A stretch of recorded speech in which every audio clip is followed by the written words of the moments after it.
live life giving energy outward from the wound of I'm not good enough, the more you affirm that you're not good enough. Hello, my loves. Okay, I'm coming in with the topic of the not good enough woman.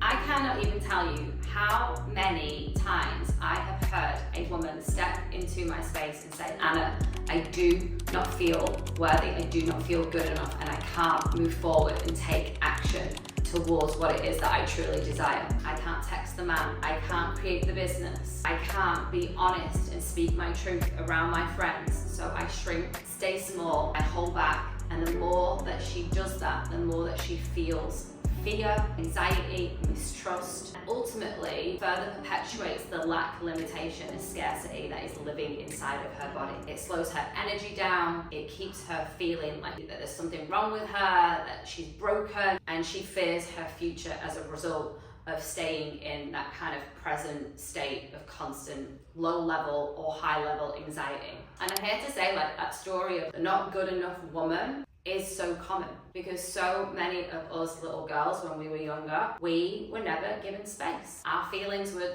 not wanted or too much or disregarded or disrespected, or we were told that we had to do something in order to feel celebrated or feel acknowledged or feel a reward of some sort, getting that positive feedback loop. So how it presents itself is like there are women in the world that are walking around trying to figure out who they have to be to feel good, what they have to do to feel good. And there's a constant push and a prove and a chase to feel worthy, to feel good enough. Most of the time, women think that this is in, I need to be better at my job. I need to prove myself more. I need to hit more targets. I need to earn more money. Then I will be worthy. Then I will be good enough. Then I will be appreciated, loved, seen, approved of by society, by my partner, by men, by life, whatever it is, fill in the blank. And there's a constant chase to give more to other people. Or if I help them out more, then they'll see me. Then I'll get validated. Then they'll be like, oh, she's such an amazing person. And all the while, what this does to the woman is it exhausts her. And it removes her so much more further away from the truth. And if this is resonating for you, I'd love for you to just really take a moment and just give yourself a breath and some space and ask yourself, where am I giving more energy out? Outside of myself towards someone else or something else because I don't feel good enough, because there's a part of me that's trying to prove. The bigger thing with this is whether that's a relationship or whether it's your career. Hello, this was me. I played the game of putting all of my energy into my career, and before that it was I'm going to put all my energy into my body so that it looks perfect, so that I can find the man. Before that it was I'm going to put all my energy into this man so that he values me and he thinks I'm amazing, and all of the bits and pieces that come with being the overgiver. Just really let this land for a moment. The more that you live life giving energy outward from the wound of I'm not good enough, the more you affirm that you're not good enough.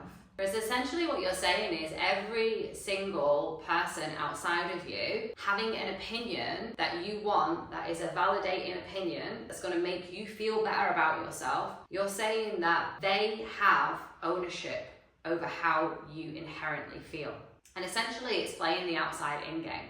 You're playing the game of how can life outside of me and how it organizes itself and what it thinks of me, I'm going to let that dictate how I feel about myself. I'm going to let that be the thing that has me saying, yeah, I'm great, I'm doing a good job, I'm awesome. And the game, the true game, the game where you hit gold is where you play inside out game. You start really honoring and reclaiming the part of you that right now is living life from lack, limitation, fear, and scarcity. And the part of you that is so desperately desiring and craving to be loved and appreciated and honored and celebrated, not by anyone else, but by you. Not by your parents, not by your partner, not by your work, not by your friends, by you. And when you really reclaim and honor that part of you, that is when you start playing inside out game. That is when you live life from a full cup that is when you go out into the world, and then you get to choose. You get to choose how you distribute your energy. You get to choose how much of your time and how much of your space you give to your partner, to your career, to your friends. Really living life from that texture, and I know it's so hard. I've swam in this before. I know it's so difficult to really choose yourself in the moments where your pattern is saying, no, we're going to do that thing over there, we're going to do that for someone else. I know it's so challenging, but when you do start living life from me first energy, you start to really affirm that you are good enough. You really start to feel good enough because you've chosen yourself first, and you have created a life around choosing yourself first, around prioritizing what you want and what you need. And this is so rare for women. We have historically been so programmed to be like, you've got to care about the world outside of you and what it thinks and what it needs and what it wants of you. And then you show up as that. You can't fully go, retreat, choose yourself, honor yourself, give yourself space, give yourself rest, give yourself relaxation, give yourself pleasure, and then go out into the world from that energy. No, that's not allowed.